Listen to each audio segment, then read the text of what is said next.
Hello ladies and gentlemen, it's Young here and welcome to part 2 of Metal Gear Solid 5's trailer analysis. In part 1 we proved through various observations and decryption of hints and clues that the trailer masked as the Phantom Pain is actually a trailer from Metal Gear Solid 5. In part 2 we're analyzing the contents of the trailer itself. Alright, so let's take a look at the footage. First, the line that this man speaks. There is plenty of time.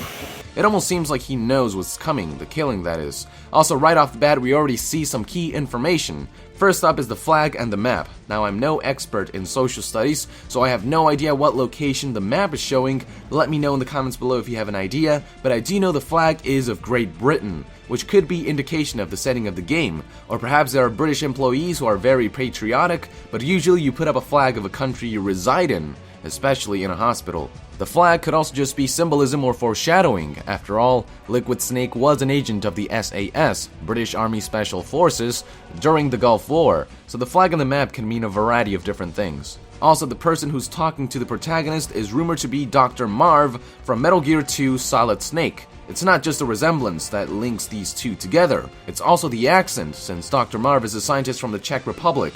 Finally, for this scene, the line, "You've been in a coma for quite some time," is actually very key. In 1972, long after Operation Snake Eater, the events of Metal Gear Solid 3, but before the events of Peace Walker, Big Boss fell into a coma from battle. It was during this coma that Zero extracted his genes to work on the project Les Enfants Terribles, which resulted in the Twin Snakes. So either everything we're seeing right here is Big Boss recovering from a coma and it's actually happening, or all this crap we're seeing right now is still his comatose state, and there's some serious Inception shit going on. Who knows at this point? Anyways, let's move on. Next, we see the logo for Moby Dick Studios, which is a fake studio that further evidenced the existence of Metal Gear Solid 5. All this information is in the previous video.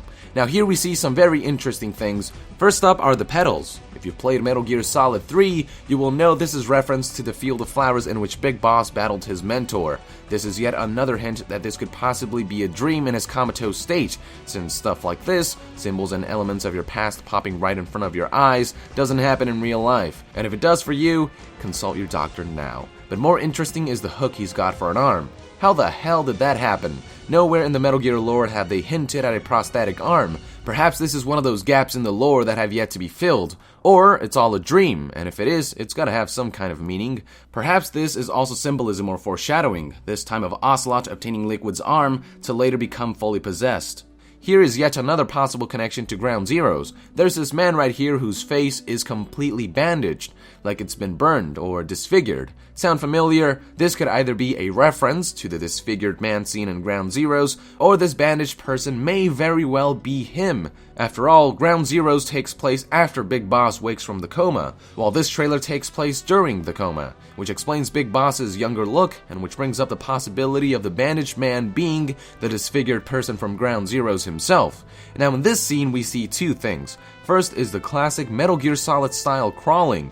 The animation is very familiar. But more interesting is this figure that looks like a mini Psycho Mantis. So thus far we have theorized that these events are either happening or are part of a dream from a comatose Big Boss, but a third theory is that all these bizarre events are happening because of hallucinations caused by supernatural powers from someone similar to Psycho Mantis, perhaps a new villain from Metal Gear Solid 5. Now this scene right here, I can make a very, very important point. The guy needs some underwear because I can see right through his crack hole. Moving on. Here we get the first glimpse at the soldiers executing this massacre. Who they are and what their agendas are, these are all facts that are currently undiscernible.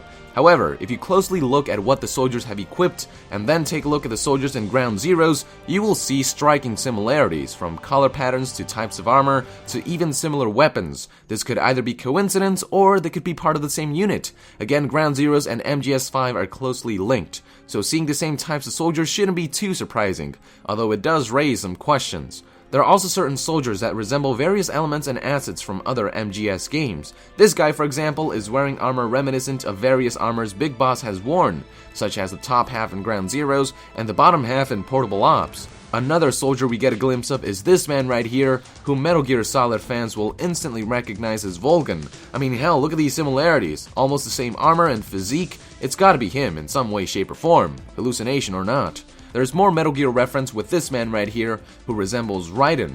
Or this figure could also be Meryl. It's hard to tell when Raiden has feminine characteristics and Meryl has masculine characteristics. As for this flaming horse, my assumption is that this is yet another reference to Metal Gear Solid 3, more specifically, the boss's horse, except shrouded in darkness and flames. Another animal we get to see is this giant flaming whale eating up a helicopter, and this giant whale is a reference to none other than the literary work Moby Dick, also the name of the fictional studio. I haven't read the book, so I can't dive too deep into what this could all mean, but if you have read Moby Dick and can see any connections here and there, let me know in the comments below as well. And for the final scene, we get a good glimpse of who I'm assuming to be Big Boss. I mean, looks just like him. He even has that eye patch in the right eye. More prominent is yet another look at a Psycho Mantis-like character that shows up in the final few frames of the video, which once again points to the possibility of this whole thing being an illusion. It could also be symbolism, flashback, or foreshadowing for the Sorrow, as it does bear resemblance to the Sorrow doll.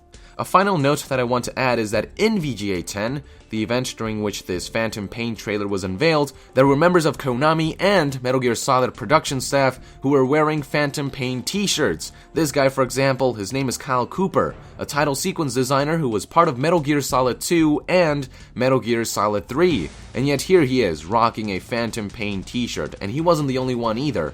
Yeah, right about now the Phantom Pain pretty much screams Metal Gear Solid 5. Anyway, that is it for today, ladies and gentlemen. Thank you for tuning in.